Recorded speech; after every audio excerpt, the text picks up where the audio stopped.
Un pasito más para acá. No. Ahí. One of the biggest questions I get asked when I go outside fursuiting is, do you need a fursuit to be a furry? And the answer is kinda obvious. Of course you do. No, wait. No. It was not like that. No, you don't need a fursuit to be a furry, guys. It was obviously a joke. Hi everyone, this is Zaidi the Fox, and welcome to a new video.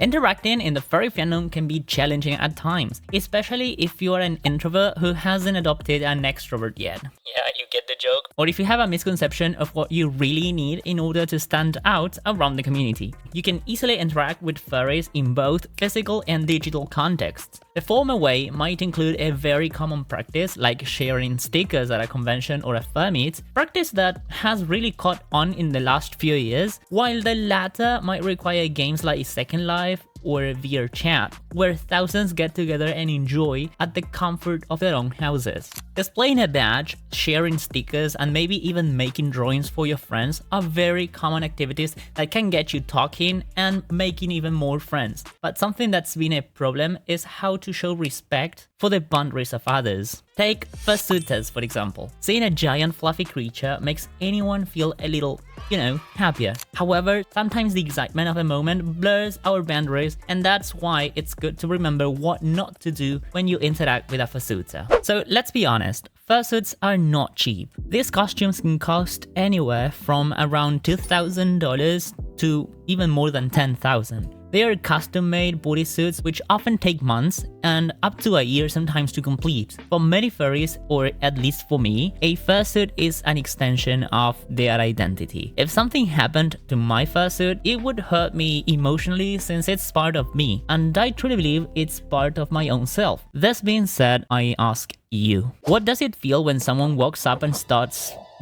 patting or stroking a fursuit without asking? Well, my case, I get really anxious. That's not just friendly, that's invasive. Even something as seemingly harmless as a quick ruffle on the head can mess up fur texture or damage delicate parts. When I wear my full body fursuit, I always brush it so that my fur goes downwards. So when someone pets me in the wrong direction, well, yeah, this.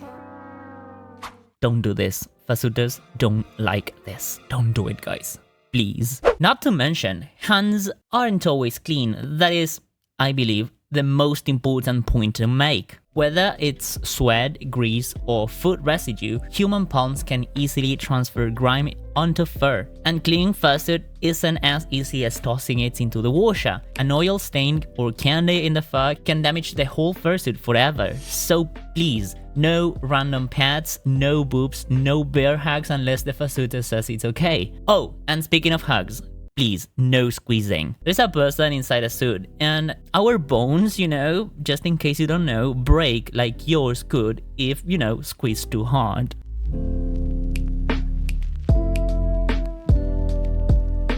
On a related note, I would just say that because someone is in a suit, that doesn't mean they are automatically giving you permission to do anything. Wearing a fursuit doesn't turn someone into a public petting zoo or a giant plushie. They are still a person inside, a person who may be shy, could get exhausted after so much time, walking inside a full body carpet, or even overwhelmed by both noise and the constant interaction with people. I mean, it's really hard to go fursuiting in the middle of a public area. A lot of people are gonna look at you or try to interact, and that, let me tell you, it's a little tiring. So my advice for you is to ask before you hug. Ask before taking a picture also. Say hi and wait for them, that is to say the fursuiter, to acknowledge you. One thing that a lot of people tend to forget, and that it generally happens with kids and normies, is that they forget we have limited visibility and therefore a weak mobility. I once was given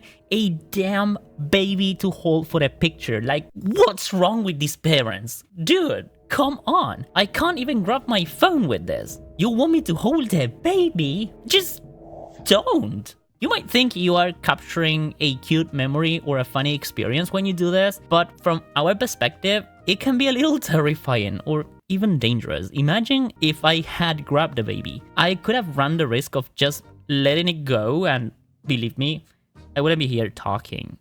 I'll be just in jail maybe. And please, oh my gosh, never, ever, ever pull on tails, guys. Forget about it. Don't pull on tails, ears, or other parts. I mean, why would you? What does that make you feel? You wouldn't yank on someone's backpack or purse strap in public. I mean, would you? I mean, if the answer is no, clearly it's not, but anyways, don't do it to a fursuiter, alright? Last week, I was invited into a streaming program and I claimed, and I will stand my ground here, because this is how I feel, that when someone pulls on my tail, I feel that is like harassment. I mean, it's invasive, it's creepy, and it makes people uncomfortable, at least to me. Even if it's meant as a joke, I mean, what kind of jokes are you on, people? Even if it is understood as a quote-unquote joke, it crosses a boundary. It's an extension of my body, and if it is my body, it's harassment. Think of fursuiters as normal people in the streets. You don't touch someone out of nowhere. You don't jump towards someone.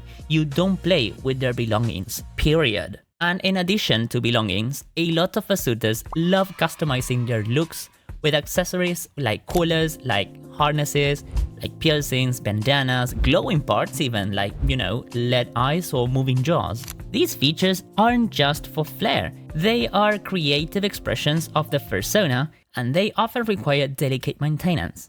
And this is something I would like to talk about because I haven't seen this being discussed that much.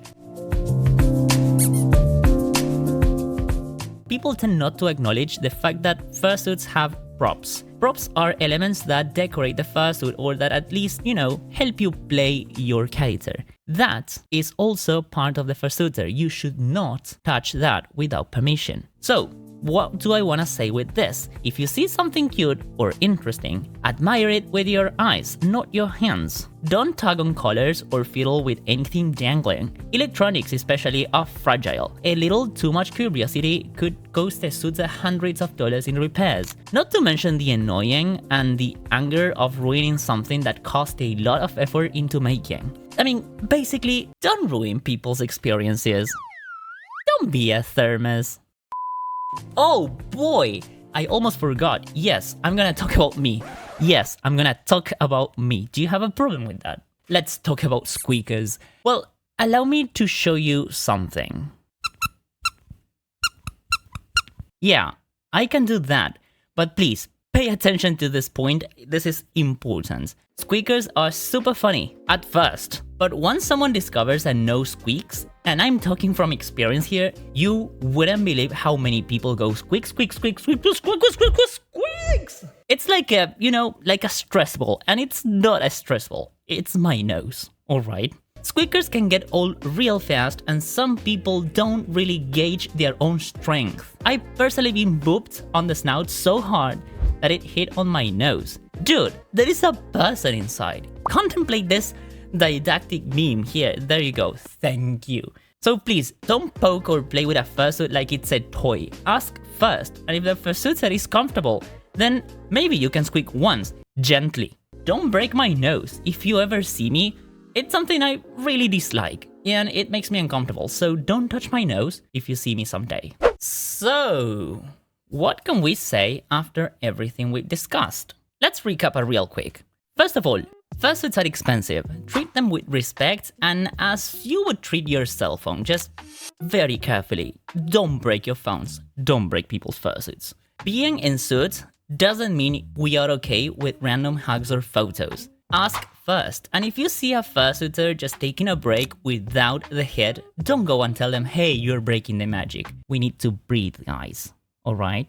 Finally, and last but not least, and please, I cannot stress this enough, don't pull tails or poke at delicate props or electronics. They can break easily. And as I said before, I can't stress this enough. Alright, guys, always remember that behind every fursuit there is a human being who deserves kindness and having their boundaries respected. Don't treat others as you don't want to be treated. Touching someone without permission is harassment. And if a fursuit is seen like mine, as an extension of myself, pay special attention to the fursuiter's rules. If the fursuiter says no, that means no. and that should be respected. Now, have you ever had a weird interaction in Suit or with a Fursuiter? Tell me in the comments, what's your take on this matter? I would love to read your stories, guys. Don't forget to like, share, and subscribe. I hope you guys have enjoyed the video, and take good care of yourselves, everyone. See you all in the next one. Meow!